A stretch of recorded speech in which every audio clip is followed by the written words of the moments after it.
All right, welcome everyone to UPAA Live. Glad that you're here today. We are going to be having a glorious time talking about portfolios. Jaren Wilkey is gonna kind of guide us through the process of how to create a portfolio, what to look for, different elements of it. I don't know, do we have any announcements that we need to do before we jump in? Nate did mention this October 24th, our next UPA Live color matching in Da Vinci with John. And so we'll be excited for that. So put it on your calendar, same bat channel, same bat time. Today we're going to talk about building a better portfolio. The impetus for this UPA Live came from the symposium. And first of all, I need to apologize to all the people that I did portfolio reviews with because I was not at 100%. I'll tell you that. I was pretty tired and I probably just rambled the whole time. So I've decided to be more awake and ramble to you today because we kind of talked about in all the portfolio reviews I did. I saw kind of a lot of the similar things that I made suggestions on how they could be improved. And I think that, it'd be worth a good discussion that says, what are some of the basic tips that I would give people when they're building a portfolio? Now, first of all, whatever I say, take it with a grain of salt. In fact, take a whole handful of salt because I'm just some guy on the internet, right? But as a manager at BYU Photo, I see a lot of portfolios. I hire a lot of photographers.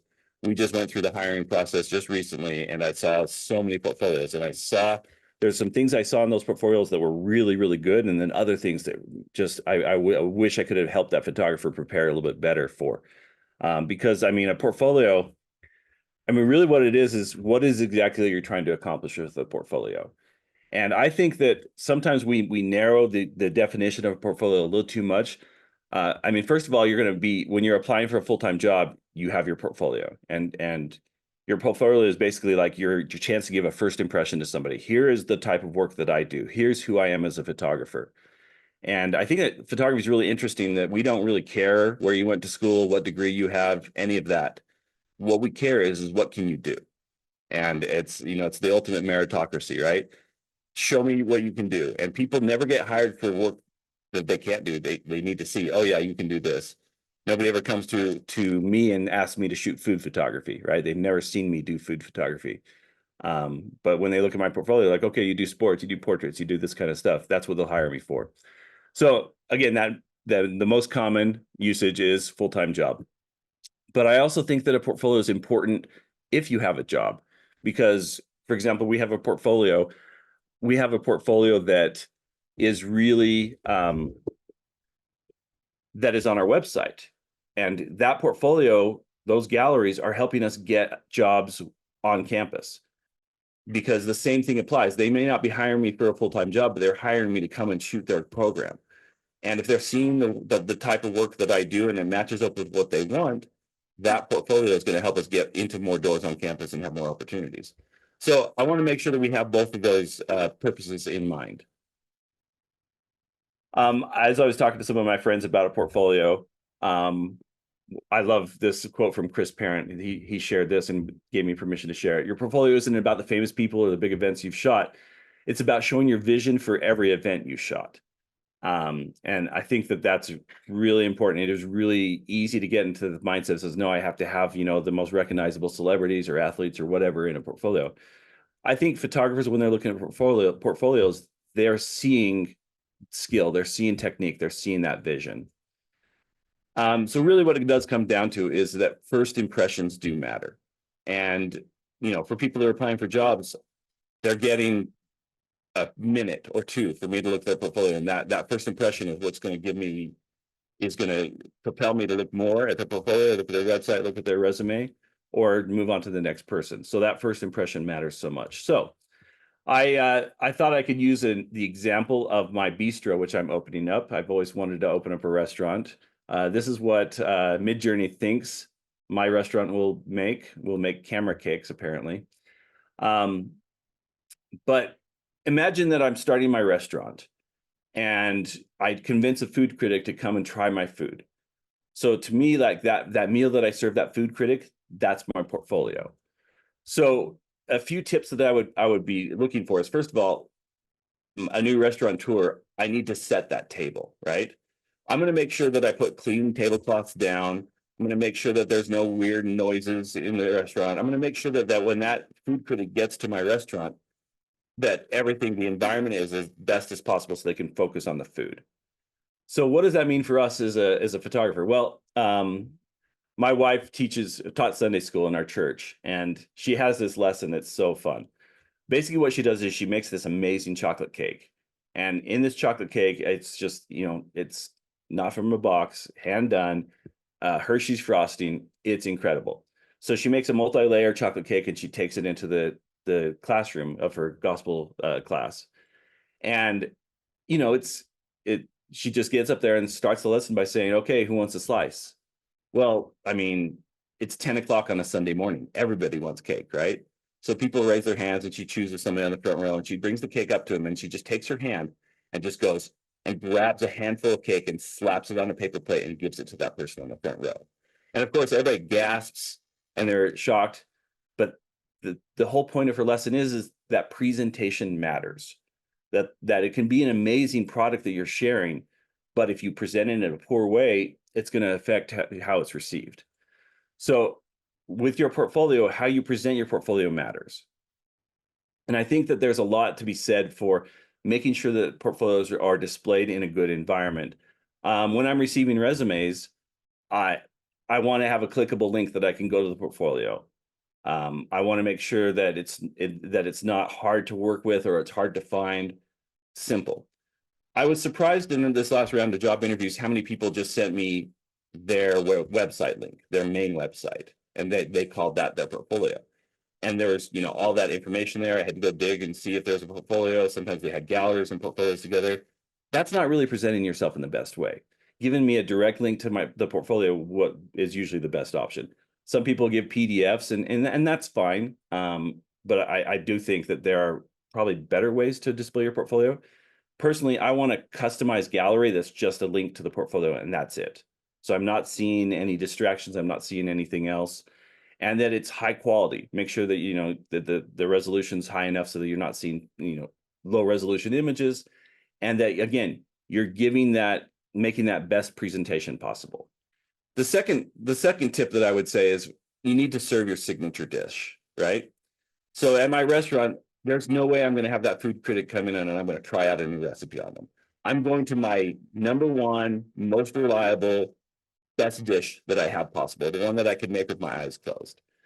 So for a photographer, I think that means that you're only going to be as good as your worst image. And that sounds pretty harsh, but when I'm looking at 30 or 40 portfolios in a row, I'm not necessarily looking for the best images that stand out. I'm looking for the weakest ones, the ones that give me signs like, okay, maybe this person doesn't have as much experience with lighting. They're not really good on their edit. They are not really good about choosing, the best photo from a shoot. Those are the kind of red flags I'm looking for. So make sure that you're only putting the best work out there, and realize that those worst images are going to hurt you. They're absolutely going to hurt you. So get them out of your portfolio. Don't have them there. It's not worth it. Next, in my bistro, I need to make sure that I'm catering to the client. And to me, what that means is I do my research and I don't serve steak to a vegetarian, right? I'm going to understand what that food critic likes. I'm going to look into them. I'm going to see the kind of articles they're writing. And I'm going to try to give them something that's up their alley, something that they're going to enjoy. So as a photographer, I'm going to make sure that I understand the person I'm presenting the portfolio to, and I'm catering my portfolio to them. I was very surprised when in this last round of job interviews, there was only a few photographers that made a custom portfolio for BYU Photo that showed us that you could tell that they did research into who we were. They looked at our Instagram page. They showed us work like we do. So many people gave me just their stock. Here's my portfolio. And it had no customization, didn't highlight, the position we were hiring for was a sports position. Didn't have any sports in it, and it was very obvious that this is just their normal portfolio they share with everybody. And in the case of the website, when you just give me your website, you're not giving me something that's customized to me. You're just giving me the thing you give everybody. So I think that I was much more impressed when people customized the portfolio to the job description and to what it is we were looking for.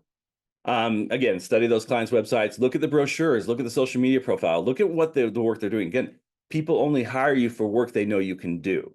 So they need to see it in your portfolio when you're applying to do a job for them. Okay, number 4. Again, similar to my wife's cake example, you need to play to perfection. You want to make sure that you have you not only give people good food, but you give it to them in a pleasing display. So for me, that means that my portfolio, I'm always thinking a lot about visual variety, and that's thematic, color, and orientation. So let me give you an example. I have to admit, I went to my website to pull a portfolio to kind of give some examples of what to do, and I found examples of what not to do. So here we are. This is Jaren giving a bad example of what you should never do. When you see my portfolio like this is my portrait category. You can automatically see a few things. First of all, I have 2 dancer images that came from the same photo shoot. One's black and white and one's in color, and they're next to each other. Not only that, in the middle is a shot also in the white studio of another dancer, and they're standing all right next to each other. That's not good visual variety. That's just kind of blocking things together. If you look in the bottom right corner of the image, I have 2 dancers looking in the same direction, kind of a very similar looking image. Those images should never be next to each other. So again, I want the themes to be different from photo to photo. I want every time they go to the next photo, I want it to be a new experience, a new topic, a new type of lighting or posing, a different orientation, color versus black and white. I'm trying to make sure that from frame to frame, there is constantly variety and something that stands out. So I try not to put 2 science images next to each other, or 2 dance images next to each other, or 2 football images next to each other. Constantly thinking a lot about visual variety. And I know that sounds like just such a little thing, but it's not. And when you're reviewing portfolios, you see people that are intentional about the way they order their portfolio. It stands out and it rises right to the top. Okay, my last food tip: leave them hungry for more. I'm hungry right now. It's lunchtime here in Utah. I think this is a mistake I made early in my career, and I've learned since then that you can overwhelm people with images, and it does tie back to giving people you're only looking at people's worst image. The example I like to do is it's the Golden Corral example. I don't know. It's a buffet for those that don't have a Golden Corral nearby. I've never been to it. I hope hopefully you've been to it so you understand. You never sit in the parking lot of a Golden Corral and watch people leave. They never look they all look the same, right? Oh my gosh, I can't believe I ate that much. That was so. They're not saying, oh man, that was the greatest meal ever. I can't wait to come back tomorrow, right? But then you go to my favorite restaurant, Maggiano's. Shout out to my friends in Chicago. Whenever I leave Maggiano's, I'm always leave a little bit hungry, and I'm always excited to go back. And that's something that fine dining establishments have learned. Don't overfeed people. You always want to leave them a little bit hungry so they're excited for their next visit. For me, that means when you're dealing with your portfolio, that I want to make sure that I'm giving people just enough images to get a good idea of who I am as a photographer, to give some breadth, to give some depth to it. But I don't want to give people 100 images. I think if somebody gives me 20 images and they're solid, I am super impressed with them. That's going to entice me as somebody hiring photographers to go look at the rest of their portfolio, or go look at their website, or go learn more about them. If they have the confidence in themselves to give me 20 images, when I had somebody give me 1,000 images in their portfolio, and that's just, again, you're having a lot of images in there. They're not your best representation of your work. So the more tight you can make that edit, the better off you're going to appear. So those are just kind of some of the tips. We're going to jump into some examples, Nate, but does anybody have any questions before we jump into those tips? No questions. Oh, hold on. Oh, I Did just you put one in. see? I can say it instead. Go ahead. Yeah, Meredith, go ahead. So I think one of the things that many of us struggle with is how to present. Yeah. So like, I'm curious if you came across like a template, a website, program, a thing that really worked well. Yeah. Because I think that's a recommendation that if you don't have one is wonderful. Yeah. Absolutely. Great question. I recommend using something like Exposure, right? Where you can just make a gallery, just a one-off gallery. And Exposure, I think you can do a trial and do 3 free galleries. Something like that presents photos in a really great way where you can get a full screen view.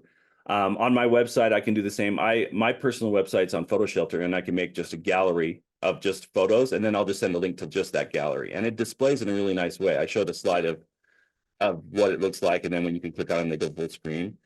I just think for me, I didn't really love having all the attachments and dealing with file sizes and everything like that.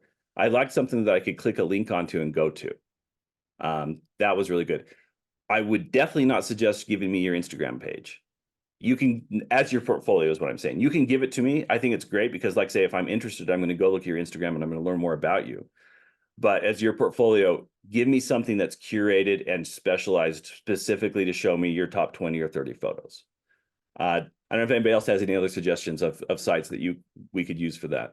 Well, I think, Jaren, too, even when we're hiring students, it seems like there's got to be, I mean, I know there's different websites, free websites, different places out there where you can create like a gallery, because these students who apply for positions here, a lot of times they will create just those portfolio galleries, and that's what they'll send us. But I mean, some of them also send a Google Drive Yeah. of images and others PDFs, but there's different sites online that you can just create a custom portfolio gallery. Yeah, and I think if you don't have a website, a good quality PDF is a good thing. Let's say Exposure is great. I would make also a pitch for having a website, and maybe you, like, say, you have a full-time job, you're not doing a lot of outside work, but you never know, because again, people still are Googling your name, and if your website comes up, they're looking at what you want them to see versus maybe how your photos appeared in the latest rubber chicken dinner. I don't want that to be the first thing people see, right? Like, oh, look at that amazing shot of a guy with his mouth half open with some chicken dripping out. I want them to see my website where I've curated, like, my brand is here. Look at this first. JarenWilkey.com will tell you who I am as a photographer. So and again, I just have a PhotoShelter personal account. It doesn't cost much, and I have a lot of control over how it appears. So that's a great question. Any other questions? Well, we'll have more time for questions. We're going to jump into. I thought it would be really instructive to actually show you the way that I build my portfolio. So we're gonna have excuse me, another example. I'm gonna go into Photo Mechanic. So I thought it would be helpful to have an example that's kind of a real world example. So let's just assume that I'm done with university photography, right? Too many rubber chicken dinners, too many move-in days. I need to go get a job somewhere else. So I'm like, okay, I want to apply for a job at the NFL. I'm going to call up my buddy Donald Page at the Tennessee Titans and say, Donald, I want to send in my portfolio so I can get a job with you. So here's what I would do. I would go in and first just pull all my favorite images from football over the years. And so here I've pulled 69 images from the last few years of football. And I need to get those, again, I need to get them whittled back to like 20. If I can give them 20 images that represent who I am as a photographer, I think that will stand out. I think that'll be a great thing. But then you sit there at your computer and you're looking at 70 images and you love them all like your children, right? And it's so hard because you have to say, okay, children, the rest of you get out. I'm going to keep just you my favorites. The way I like to do it is instead of looking at it like this, I'm going to look at, okay, I need to represent different types of work. So for football, I've actually done this already. I've gone in and I've color coded everything. For football, I've kind of did it in different areas. I have kind of studio work and marketing work in purple. In red, I kind of have miscellaneous. In orange, down here, I have kind of pregame images. Then I have action images in yellow, and then in the end, celebration type images in green. And I've looked at Donald Page's Instagram account. I've looked at the website for the Titans, and these are the type of work that they publish. So I know it's the type of work they want to see, and I think I need to represent myself from each of these areas. So for me, having these color coded makes it a lot easier to break things down. So I'm just going to start. So let's just start. I'm just going to start with each area. Now I have 5 areas. So if I choose, 4 photos from each area, I'll be pretty close. So I'm going to start with these guys. I'm going to run through these images and think, okay, what are the images that I need to show the Titans? And I kind of have, different works. I have work that includes lights. I have on location lighting. And I have kind of studio lighting. So I think I need to show a mixture of on location and studio lighting. So, all right. So I think that, something that shows lighting maybe like that, maybe this. I have two images here that are very similar. I'm going to go with the bright and light one. And then again, I think maybe the sugar glass one I like a lot because it shows what I want, the kind of work I like to do. And I'm already running into too many. And maybe I'm going to turn that off. I'm going to just starring the ones I'm going to keep. So if we look at our rating, I have those 4 images are kind of standing out. So I'm just going to go with that for this first category.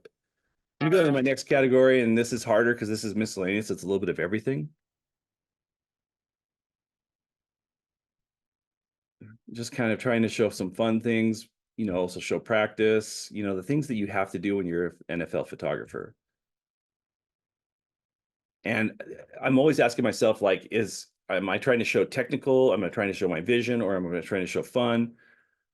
I'm kind of just asking myself, what is it that what are the images that they wish they had, right, in their portfolio?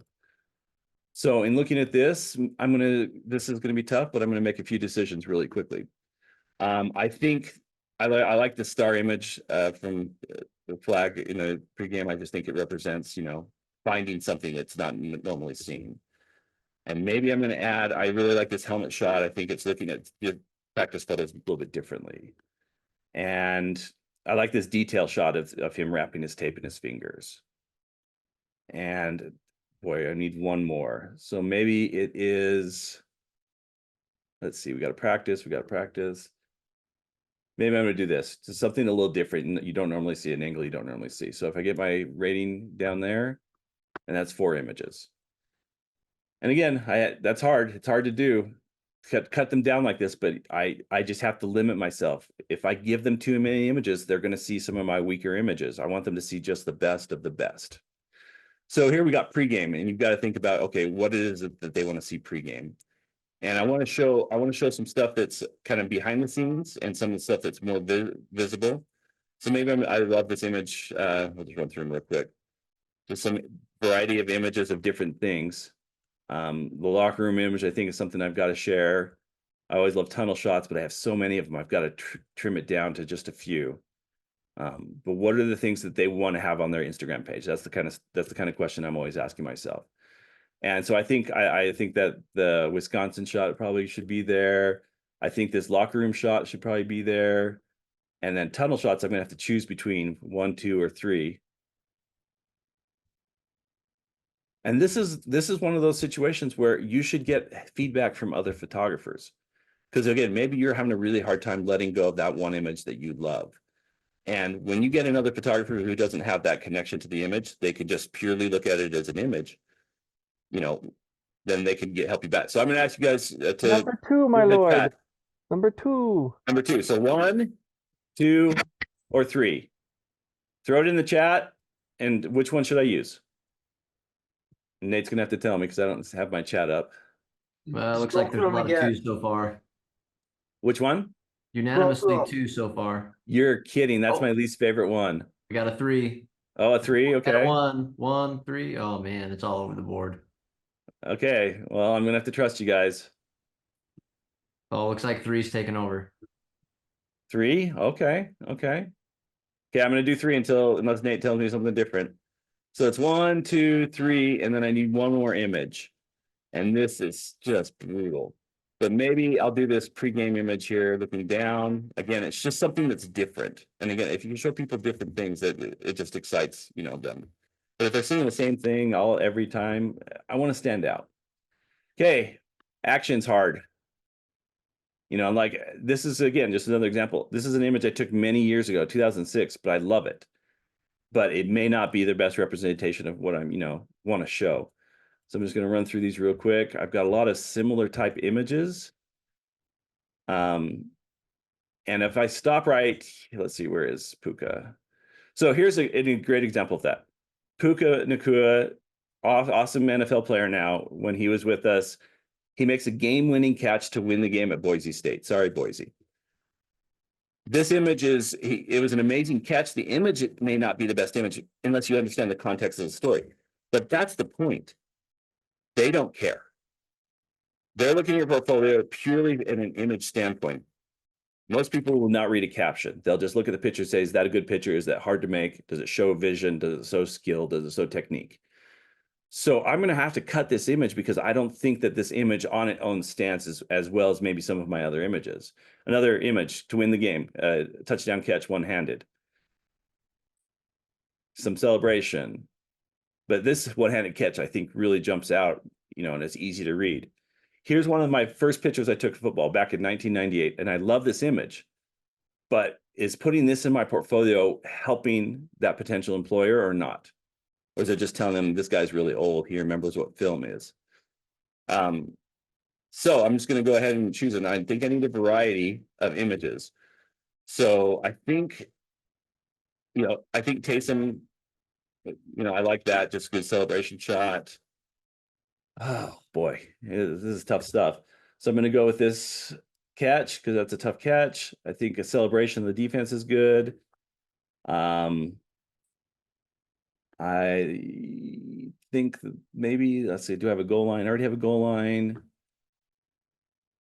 What else should I add? Maybe that celebration, maybe that defensive shot. So right there, it gives me 5. All right. One more category. Here we go. Tough. Wait, And this is just kind of like, go ahead. Can you go back to the Yeah. where you just were with action and show us just the 5? So just the 5. Yeah. So the rating right there. So it'd be this one, this one, this one, this one, and this one. And you guys can disagree with me if you think I'm doing I should choose a different image. Let me know. You have a lot of jubilation, but I do have a lot of jubes. I do. I mean, I would say you have 3.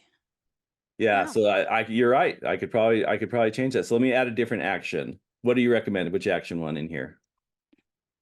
Diving Idaho State. Diving Idaho State.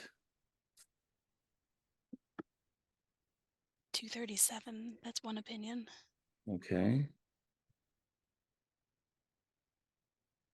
237. I don't know, because this is like where I would give you feedback of wishing I saw Blur or, Right. Something that's edgier. Yeah. Yeah. Here, I'll throw this one in. Okay. Okay. And then we'll go to the next one. Last one. Here we go. John, Yeah. this is both question and a recommendation. I like the black and white shot, Yeah. and the question, because it's dated, I like it. Question is, when you're reviewing a portfolio, do you look at the metadata to see when it was shot? So like, is somebody giving you something they just shot last week, or are they giving you something they shot 15 years ago? Yes. Right. And that's the thing is like, I think if the image stands out on its own, like this is a really good image, yeah, absolutely throw it in there, but I don't think it's my best image, compared to what I do now, and that's why I leave it out. So that's, if I see somebody giving me a great image that's one of their earlier images, that's fine. My point is don't let nostalgia force you to put it in if it's not your best image. I mean, it's slightly out of focus. I still haven't cleaned up all the dust spots. It's just kind of, again, it means something to me personally because of the experience I had as a photographer. This is my first football game, BYU football game. But yeah, make that decision on the image's merits. But that's also, as like someone who's hiring a photographer or freelancer, I've hired a lot of freelancers for BYU broadcasting. Unless it's coming down to the last 2 people and I can't decide, I'm not digging into the metadata. I'm going off of face value. Like, I'm not going to work that hard to figure out if I should hire you or not. It should be pretty apparent by the images that you deliver, not by the metadata. Yeah. And that's only if it comes down to like, wow, this guy or this guy, maybe I can dig in a little deeper and, figure out this person or that person. There's something that pits one above the other, but most times it's not that case. Usually there's one person that the team likes and where the team kind of has a vote, and they usually kind of break the draw when it comes to hiring a freelancer. Like sometimes I have like 5 people and it's always an odd number, so that way we can never be equal. And that's how I break tiebreakers on 2 freelancers that I like. So Aaron, when you were looking at the portfolios, if a really old image popped up, did that ever cause concern, or were you like, oh, this shows their experience? Most of the portfolios I saw, like a lot of the things, like because I was working with a lot of commercial photographers, they're always updating, and I'd always get like every 2-month email saying, "Hey, here's my new projects that I worked on. Keep me in your thoughts," kind of thing. If you ever have another project that's coming on, here's my most current work. Like I'm working and I'm doing cool things. So it's kind of there wasn't if it was old, it had to been like top tier Yeah. for it to be Yeah. there. Top tier, like or it had to be like top tier actor, and it was some of their like greatest movies that they've ever been or greatest TV shows that they've ever been in. So it kind of gives you that, and it's like the opposite of the Chris Parent thing, right? Like, Yeah. oh, this guy They're relying on the star power. worked on some star shows that so someone else out there trusted him to work with Liam Neeson or something, you know. So if Yeah. this person's trusted to work with that high quality talent, but then there's also I've seen some really poor photos of high talent as well. So it goes both ways. Yeah, and like I said, I think that especially commercial photographers are constantly updating their portfolio, right? They think about this all the time because their portfolio is what's getting them their next paycheck. And I haven't updated my portfolio in maybe 5 years. You go look at my website right now, it's so out of date. And I need to, this is one that's good thing about this preparation and for this talk is, wow, I really got to update. I need to get my newer stuff up there. I need to be representing who I am right now as a photographer, the work I want to be shooting right now. So that's a really good point. Thinking through these things, again, being intentional with your portfolio is what we're saying. Don't just, your portfolio is not something you just make and you're done with it forever. You remake it every time you need to have a new use for it, or you're trying and get a new thing. Be willing to make a portfolio for a different portfolio for every job you apply for, because each one of those jobs, they're looking for something different. So don't just give them your cookie cutter portfolio, customize it to them. And that really does make a difference. No, and like we hired someone in London to do a photograph for BOE TV, and it was like a 60K gig kind of thing. And they totally redid their website and they made a whole pitch, and they did everything specifically to our project for them to get, because they get 5 jobs a year, and if they don't get a job, they put a lot of work into the pitch not to get the to get the job. Like they'll spend 2 weeks making their website and pitch for some of these big jobs. Yeah. Really good point. Okay, I'm gonna finish up real quick. Here's some of my celebration kind of post-game stuff. You know, what are the things that kind of stand out? What does the team want to see? So I'm gonna go, for me, I'm gonna choose head coach. That's important to be able to show the emotion of him after a big win. I'm gonna show the celebration right here of people on the field. I'm gonna show maybe the locker room, just kind of, seeing them celebrate in the locker room with the emotion. And maybe just this one. It's just something that's fun and different. So that gets me all of my images, and I'm going to take it down to just my 1-star images now. And that's too many. That's the wrong one. Yeah, There. hold the option and click 1 star. I got it. 22.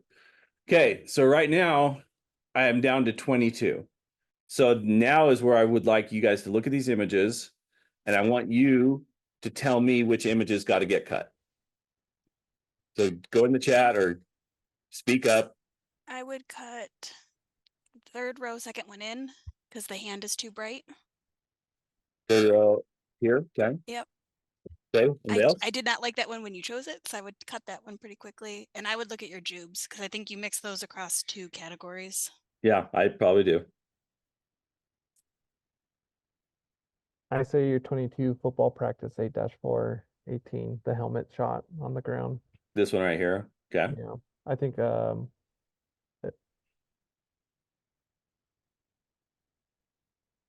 that's one of the hard ones. Like, I love that image, but yeah, if it's not doing it. I think it's replicable by a photographer. Like someone could see that and set that up pretty quickly. It's good. It's something that I'm gonna go take that shot at practice next season football practice. I'm gonna go take the same shot. Put it in my portfolio. Get a little more sunshine though. No. Yeah. I'd take out the Jacob Robinson studio shot and put your sugar glass in. Okay. Sugar Yeah. glass, that one's a lot better. The Jacob Robinson, that was just like a standard studio shot. So you take this one out. Okay. The two that are similar are the taping the hands and putting the paint on the face. Okay. One or the other, Yeah. maybe. Yeah, and I'd probably, if I were to choose one, I'd probably choose to keep the locker room painting the face, just because again, the emotion you get because you see his eyes, you see his expression, versus So- just a detail shot. So, If you keep that, it's your only black and white one. well, I have this one too. Oh, sorry. Yeah, that's black and white. It's just I do not have a big screen. you're good. You're good. So let me just go ahead and listen to you guys. So where's Jacob? We'll take Jacob out, and we'll take the taping the hands out. Let's start with that. So that right there gets me down to 20 images. And you guys saw where I started at, right? Like this is pretty tight. And I feel like if I can get it down to 20, that's impressive. Boy, if I can get it down to 15, that's even more impressive, but we don't have hours for me to deliberate, right? So the last thing I'm going to do is I'm going to change it. I'm going to work on how I'm arranging them. So when I'm doing arrangements, again, it's what I want them to see first and what I want them to see last. And for me, the first image just has to just be like one of your best images, the one that just is amazing. You're like, okay, the first image should say, this is who I am as a photographer. And then for me, the last image should be like a kick in the face. Okay. That way I make an impression in the beginning of their experience in my portfolio and at the end. So I would say personally, I love this as an opener image, the Wisconsin image. I just think it's different and just kind of just a great clean way to set the stage. And you guys may disagree, right? But I think for my closer image, I'm going to go with Sugar Glass, and that's what I'm known for. Those are kind of the two images that I love taking. So I'm going to start and finish with them. Now, what I'm going to do is I'm going to go through and I'm going to choose depending on what they are, so that I don't have like say these two celebrations should never be next to each other. So I'm going to just go in and choose, and like say the black and whites, I'm going to make sure the black and whites are separated by some space. So maybe I'll actually go to an action. So I've got that pregame, and maybe I'll go to an action shot. And then I'll go from the action shot to a pregame. And then maybe I'll go to a celebration. And then maybe I'll go to... And something while you're doing this, Jaren, kind of like what you talked about before with visual variety, you guys, I think it's really important to think wide, medium, detail, and don't have wide image, wide image, wide image next to each other, or medium image, medium image. Then your eye, you get really bored. And so in your order, like that really matters. That visual variety of wide, medium, and detail while you're going through really matters. Yeah, absolutely. And I have kind of three celebrations here. So I'm going to move an action up into here. And then maybe I'll go the detail here.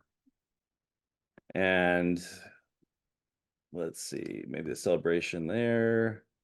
Move the studio up a little bit. I'm going to move this down to here. Okay. What are other, I'll take suggestions now. What would you move around and why? Again, I'm trying to make it so that image to image, it's different. So like right here, I probably still have two that are too similar. Yeah, I think right there you have two navies and then two royals that were next to each other. So like you moved them, I think that. Okay. I have a maybe- question for you. Yeah. Would you be throwing this in a website or an exposure gallery? Because like you could even emphasize some images to be full width rather than in a like a grid Yeah. kind of thing. That's why I would do I would probably do an exposure gallery if I was applying to a specific job, because I can control that grid a lot better, right? Instead of just being one-to-one, exposure lets you do a whole screen all the way across image. And I would do that to kind of feature some of my images, and it breaks up the images too. So you could do like 2 up and then a full screen, and then 4 up and then a full screen, or something like that. Yeah, I think that'd be a great way to approach it. Because yeah, there's like some images that I'm like, oh yeah, that would be a great full screener kind of thing, or left to right kind of full screen.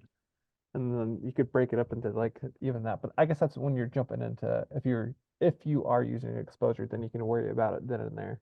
Yeah, yeah. Yeah, that's a good point. Anybody else have suggestions of what they would move around or get rid of that? Like it doesn't, let's do that. What is the worst image? What is the image I should take out? 24 football practice 8-4 0 and 8. Your favorite. Where is it? Oh, this one. Okay. What else? What else should I take out, guys? What do I have too much of? The kick at the end is pulling my eye all the time. I feel like it's kind of a background and practice, and then you've got this killer image coming right afterwards. There's something about where kicker? it's sitting. You can move it to different spot. Yeah, so Yeah. maybe move this over and maybe do this like this. Also, I think your last, I like that. like your Taysom kick and the above head perspective are kind of unique perspectives, and they're all in a row. Like I think you could throw those maybe in between like the great catch and the Texas Tech catch and the This one, the Cobra. Taysom image. Yeah, and then like you got two interesting perspectives. So you got a bird's eye and a worm's hole right next to each other. Yeah. I think throwing and moving that somewhere else, give it Maybe earlier there. or later or something, so they're not side by side, these extreme angles. Yeah. Do you sometimes give room for a little bit of momentum in it rather than being different? Like if it kind of opens up like the more thoughtful shot followed by another thoughtful shot, that may be different visually, but is kind of in mood continuing. Karen, I I wanna second that, because especially if you're doing exposure, you can tell little, we call them triptychs is what my creative director calls them, where you have like Yeah. 3 images that tell a mini story. Yeah. So you could definitely do that, but where I'm limiting myself to 20, I have to be careful, right? And you can I definitely just see I see it as a solution for the shot of the guy putting the in the mirror, and then the more thoughtful shot of the guy from above could go, they see him opening up the idea of preparation and thought in the game, Mhm. and they're visually very different, so they would bounce, but the emotion kind of flows a little bit. Yeah, and that's totally a personal preference thing, right? Yeah. The mere fact that we're being intentional about it is my point. That's excellent, because I'm trying to think of the viewer and what their experience is through that. And I think some viewers do want that jarring, like, oh, this is so different, this is so different, this is so different. Other people may be more like, okay, I want to see kind of ramping up the emotion. And Like- so, yeah, that's absolutely valid. Yeah, I think you go both ways. I think you could go linear storytelling, or you could do visual variety. There's like two different methods of building a portfolio. Yeah, for me, I don't want to go too linear, because I don't want it to be like, here's pregame and then here's action and then here's postgame. Because then you have then it's kind of like, oh, these are just kind of the same thing. I'm trying to constantly just make people see something different and something new. And that's kind of why I do this. But I totally agree with what you guys are saying. There is definitely room for following kind of some thematic patterns. Can I jump in and ask? I had asked the question earlier. Do you do anything different when you're doing a portfolio for a non-creative decision maker, where sometimes you'll have somebody who really is not a photographer or Yeah. creative but has a lot of power? Do you change the way that you create a portfolio for someone like that? Yeah, okay. And this is something I thought about with Chris Parents. When I've had other people on the committee with me to hire, they are far more swayed by seeing those celebrities or those famous athletes. They are far more swayed by that than I am. I think as a photographer, I'm looking at the photography. But if you know that, like, you're going to a committee and not everybody on the committee, you may want to put like somebody that they know. Like I have in here Taysom Hill, that's pretty well known NFL athlete. Maybe I'm going to put one or two more of those in there to kind of show. We'll talk about what Aaron talked about, like, oh, they trusted him to take Taysom Hill's picture. That kind of thought process. I would say that most of the time you put a portfolio out there, it's getting shared. It's not just one person looking at it. But yeah, the more you know about who is going to be viewing it, the more intentional you are about creating something that they want. So if I know the whole hiring committee, I'm going to look them all up and see what they like and see what they do and what the awards they've won and whatever, to try and customize it for that whole group. So that's excellent point. I'm glad you brought it up. Okay, anything else you guys would change? Oh, we're going to get rid of this one. Sorry, you forgot that. I've been Ryan mentioned in the comments that he would like to see the sugar glass one closer to the front. He said it's a great image that immediately leaves him wanting to see more. So what would you put at the end then? You asking me or Ryan? Well, whoever. So my personal opinion is I want dessert to be great, and I want that last image to say, whoa. I want that last thing that they see to be, something that just really kicks them, like I said, kicks them in the face. But again, that's my personal preference. Don't listen to me. Be intentional. Whatever you're doing, be intentional about that and do it. I But think does anybody have another suggestion for a final image? I think one of the things like I've done on when I had 10 photographers and I get their resume in, I'm a lunatic. I guess I'm not a lunatic. I go straight to the portfolio, even to see if I should read their resume. Oh, And I agree. the first page of their of the portfolio, I'm like, oh, not worth my time. And I filter out through things so much faster just from 5 seconds of looking at a website. Your 5 seconds has to be good, especially nowadays that we can easily swipe through the next thing right away. I open up everyone's portfolio on a tab and I go through each tab and I will say exit all the ones I don't like and just keep the 5 tabs up that I do. And that's exactly why you should never just give your website, right? Because I could run into one of those images that I don't think is very good or not a good representation of who I'm looking for, and I'm bailing, right?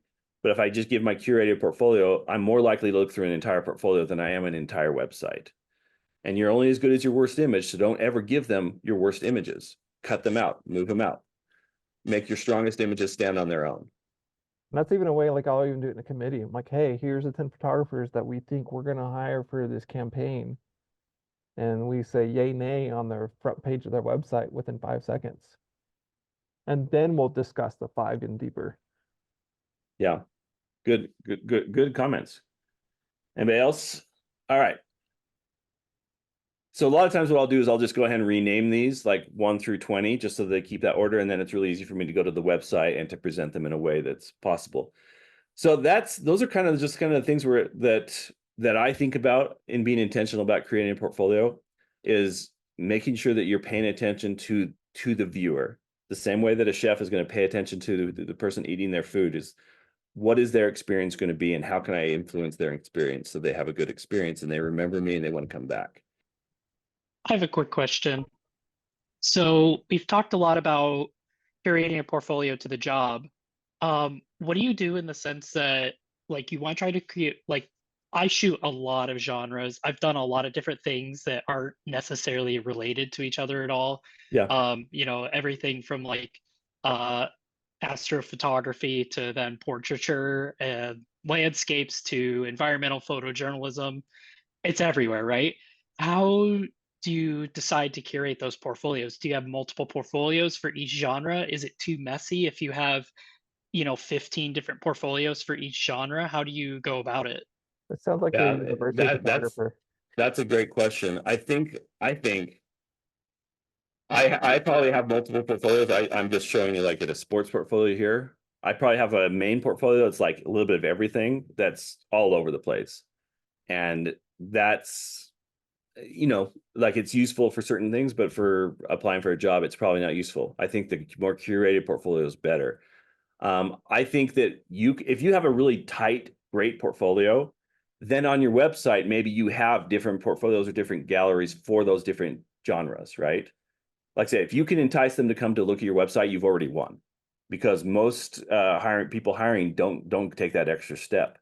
That of going either to a website or to an Instagram profile or whatever.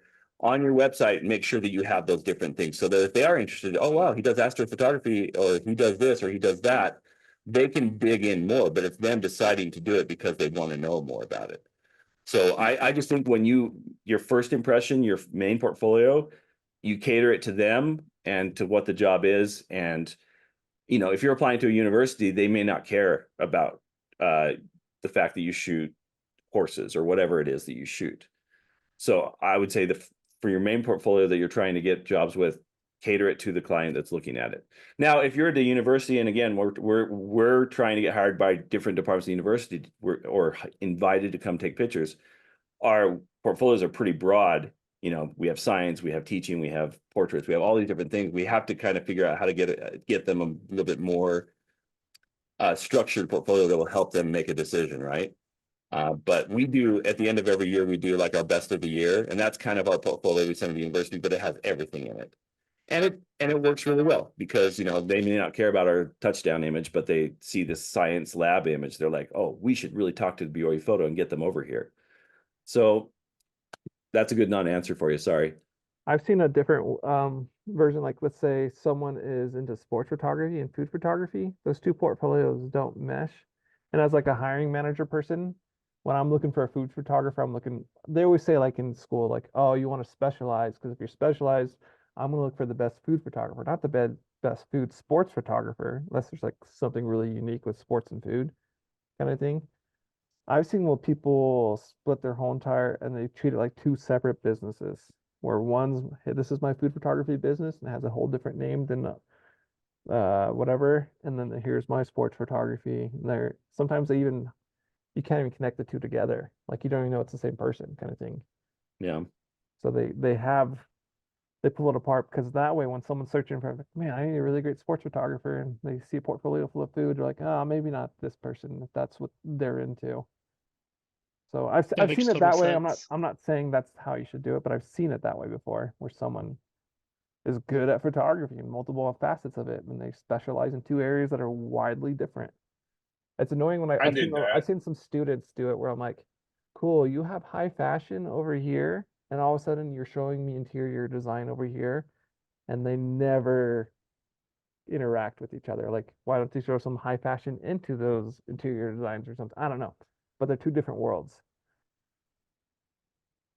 I did the same thing when I was freelancing. I had editorial, commercial work all in one, and then I was still doing weddings on the side. I kept the weddings totally different because I heard from editorial people, it's like, oh, they were wedding photographers. We looked through your area, and that's all we found were wedding photographers. And I did not want to be mixed with them. Yeah. Yeah, and as somebody that was a freelancer, you were very intentional about what you were putting forth, right? And Exactly. how often did you change that portfolio? Yearly.